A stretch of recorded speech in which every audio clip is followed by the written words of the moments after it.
Hi, this is Sheri Ann Richerson from experimentalhomesteader.com, exoticgardening.com, and SheriAnnRicherson.com. And I wanted to share with you the two plants that are blooming in my greenhouse right now.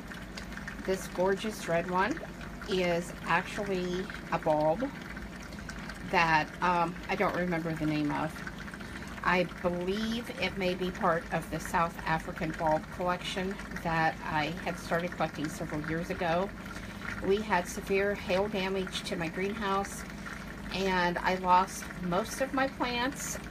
This was definitely one of the survivors and absolutely gorgeous. I love the vibrant red of this, and as you can see, it has a really long stem.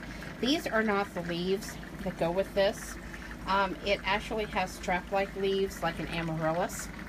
So I just have it in with these other bulbs because I have a huge planter full of bulbs that do have a dormancy period, and then they all start growing at once. Behind me, this is Brunfelicia, and I may have said that wrong. This was actually grown from seed.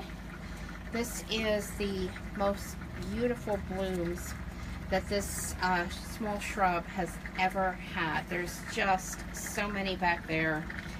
And I was amazed when I came out here to see how many. As you can see, they are different colors, the flowers.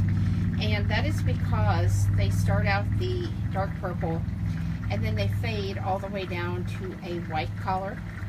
So just absolutely gorgeous, and I really love that this red bulb bloomed right in front of those purple flowers from the Brunfelicia. Just stunning out here.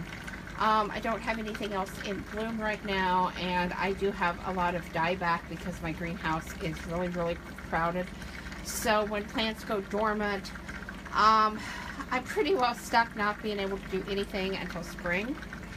But I did want to share this with you because I know so many of us are excited for spring to get here and to have plants in bloom, and I just thought this was gorgeous. So thanks for watching and have a fantastic weekend. Happy Easter.